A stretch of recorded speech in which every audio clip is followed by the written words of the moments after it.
So hi everyone. So today we are going to discuss the remaining two difference amplifier and voltage follower.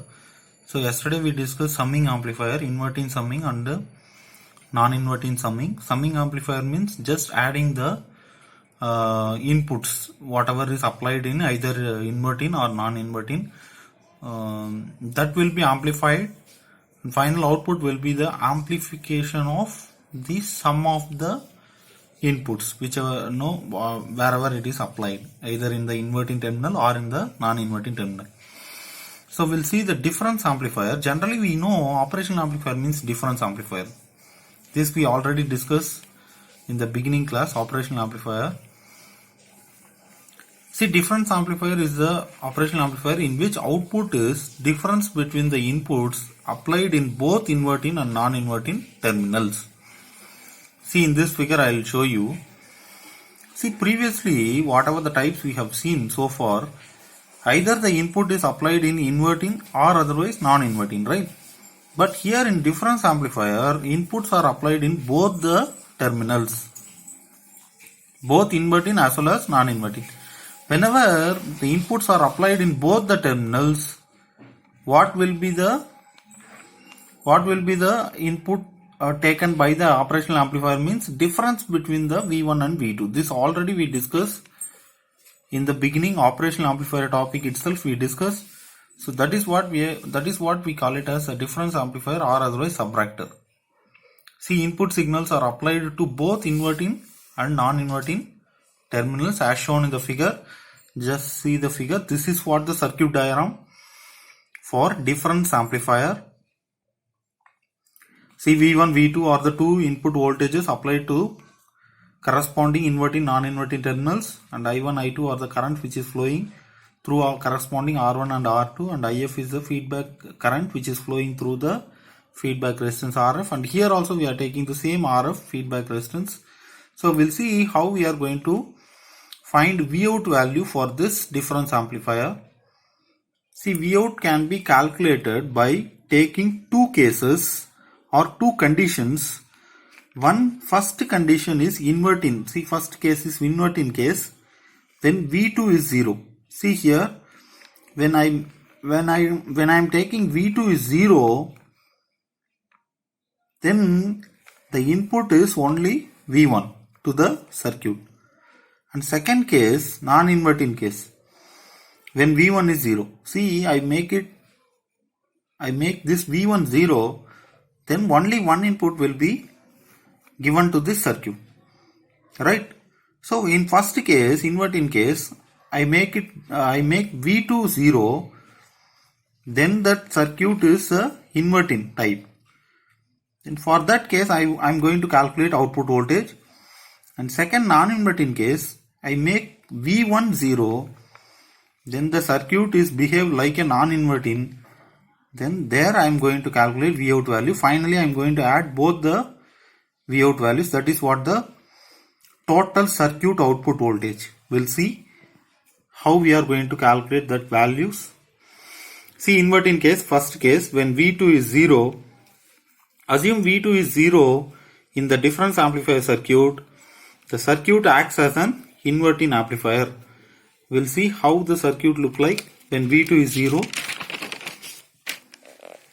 See the circuit. When V2 is 0, just see only one input is applied to the operational amplifier, that is V1, and the circuit look like a inverting amplifier, right? So it behaves like an inverting amplifier. See, inverting amplifier output we know, formula we know, Vout equal to minus RF by R1 into V1. See, this is what the output 1. We take it as this is the output voltage for the first case, right? That's why Vout 1. I'm denoting Vout 1. We'll see the second case, non-inverting case, when V1 is 0. See, assume V1 is 0 in the difference amplifier circuit. The circuit acts as a non-inverting amplifier. See the circuit now. Now V1 is 0 and only one input is applied to the operational amplifier, that is V2, and the circuit looks like a non-inverting So we'll see what is the formula to calculate the non-inverting. See, we know non-inverting means output equal to input voltage into 1 plus Rf by R1, right? See, input voltage is here, VB is the input voltage, whereas V2 is applied before R2. So we need to calculate VB value here. So we'll see how we are going to calculate this VB. See, if you have any doubt, once again you just refer the non-inverting amplifier, whatever is given in the previous videos. Please watch that video. You can understand why we are taking VB is the input voltage for non-inverting case.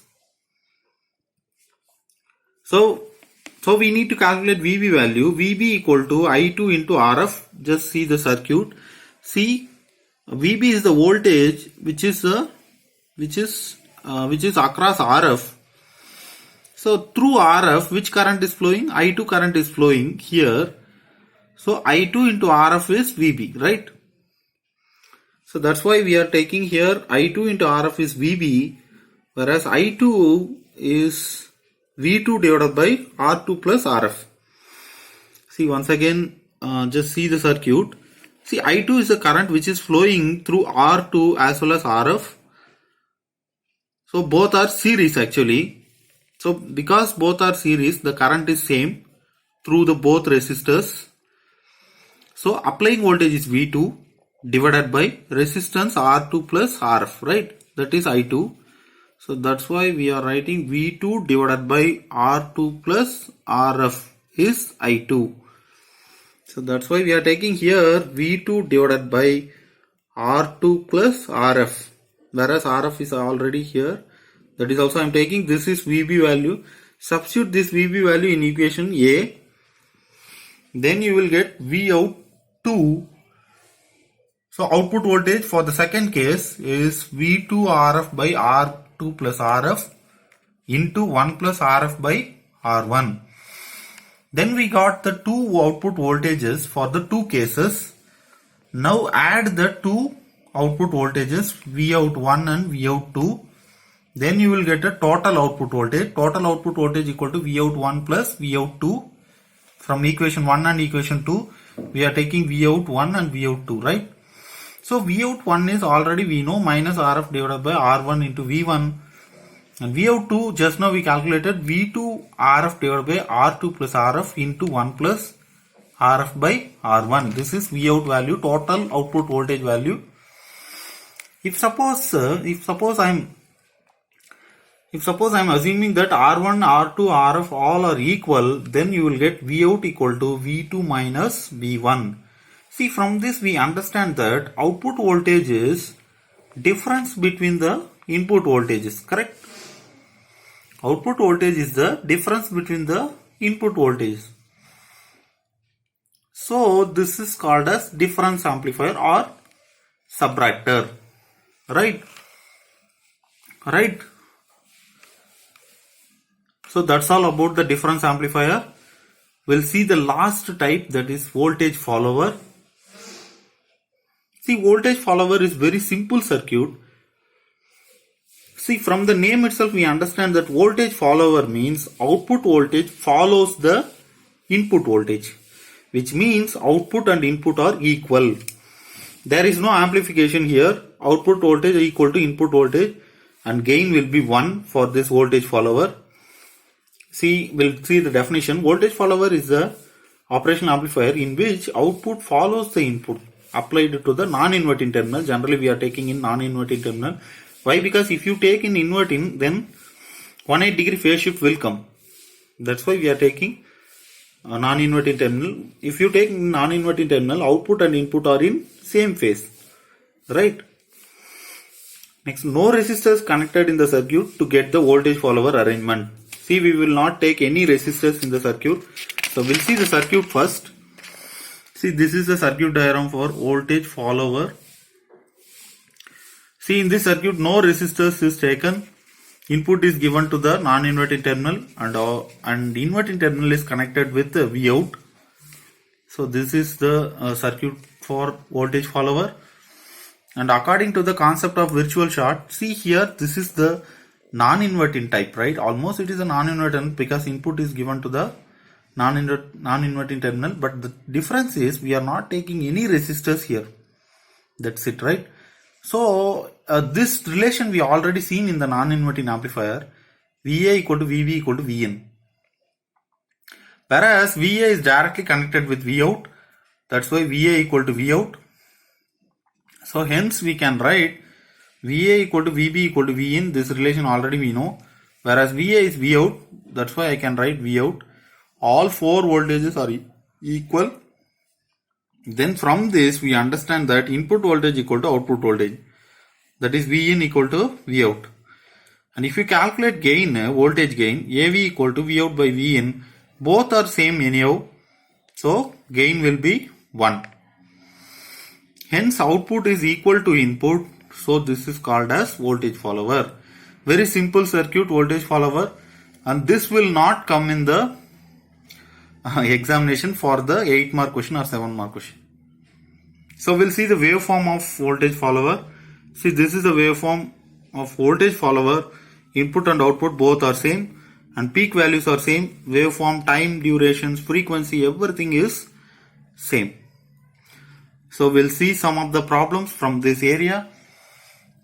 See, first problem, input to the operational amplifier is shown in figure at the non-inverting terminal is 10 sine 10t volts. Draw the output waveform indicating time period and maximum value. See, circuit diagram is given in the question itself. So from this circuit diagram we understand that this is the voltage follower circuit, right? See what is given here. Given values. Input voltage it is given 10 sine 10t volt, and we need to draw the waveform with the time period and maximum value. Right? So we know for voltage follower input voltage equal to output voltage. Anyhow input voltage is given in the question itself. So output is also same, 10 sine 10t volts, right? Here I am taking a general form of output. General form of any sine signal, that is Vm sine omega t.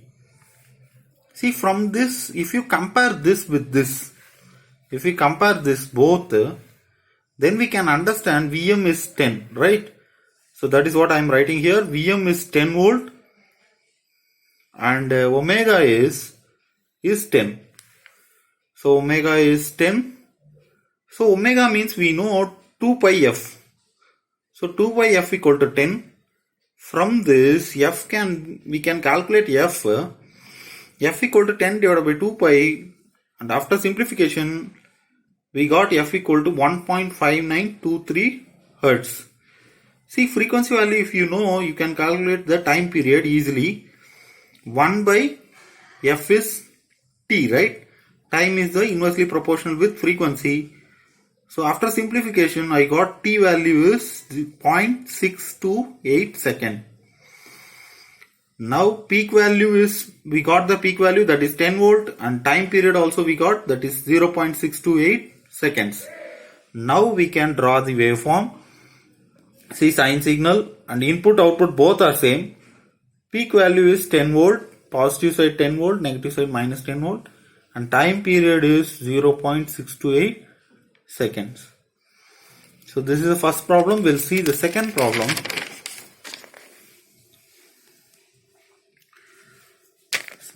So second problem is design an adder circuit using operational amplifier to obtain an output Vout equal to minus 0.1 V1 plus 0.5 V2 plus 20 V3, where V1, V2, V3 are inputs. See, we understand that here adder circuit given, which means summing circuit, whereas this is a inverting summing or non-inverting summing. That is my question. And the circuit output is also given. But what we need to do is, we need to design the circuit, which means we need to draw the circuit. After calculating RF, R1, R2 and R3 values, we'll see how to draw the circuit diagram for this case. Given value is output voltage, it is given, that is minus 0.1 V1 plus 0.5 V2 plus 20 V3, it is given. See, from this what I understand, this negative sign indicates that, see here, negative sign indicates that it is inverting. First one.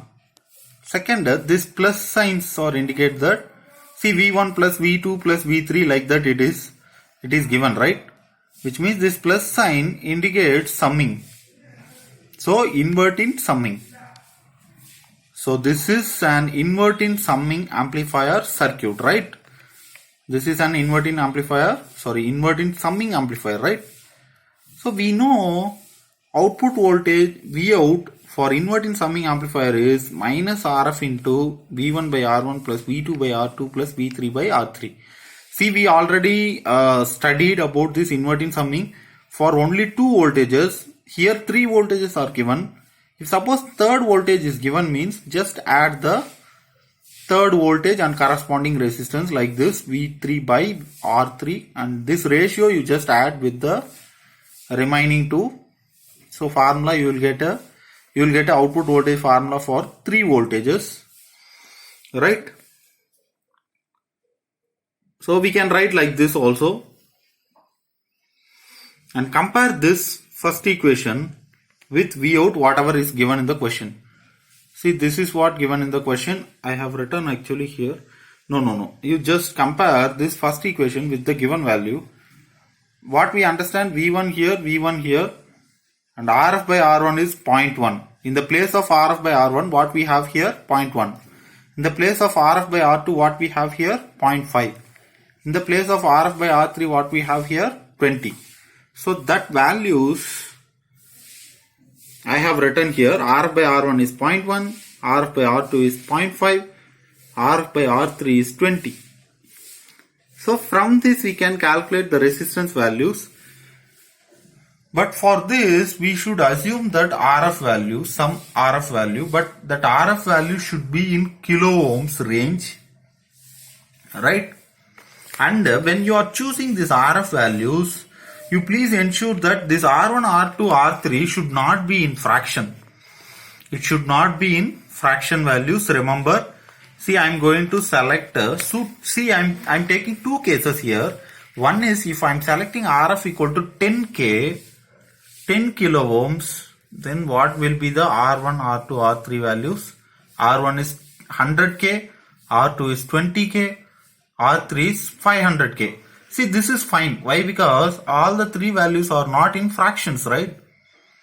So this is fine. Or otherwise, second case, when Rf equal to 1 kilo ohms, if I'm choosing Rf equal to 1 kilo ohm, then R1 equal to 10 kilo ohm, R2 equal to 2 kilo ohms, R3 equal to 50 kilo ohms, right?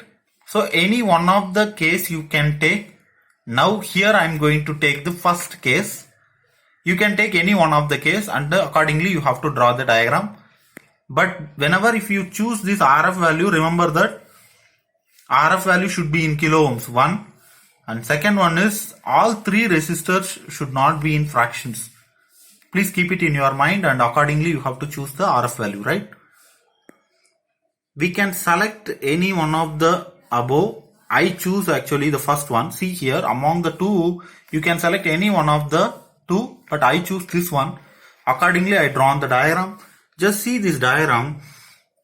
This is the inverting summing amplifier circuit diagram. We know already. See, in this R1 value, R2 value, R3 value, we just now calculated. R1 is 100 kilo ohms, R2 is 20 kilo ohms, R3 is 500 kilo ohms. Sorry, here I made a mistake. Just a minute. R3 is, wait, R3 is 500 ohms, right? 500 ohms. And RF is we assume that it is 10k. Now this is a design of inverting summing amplifier circuit. That's it.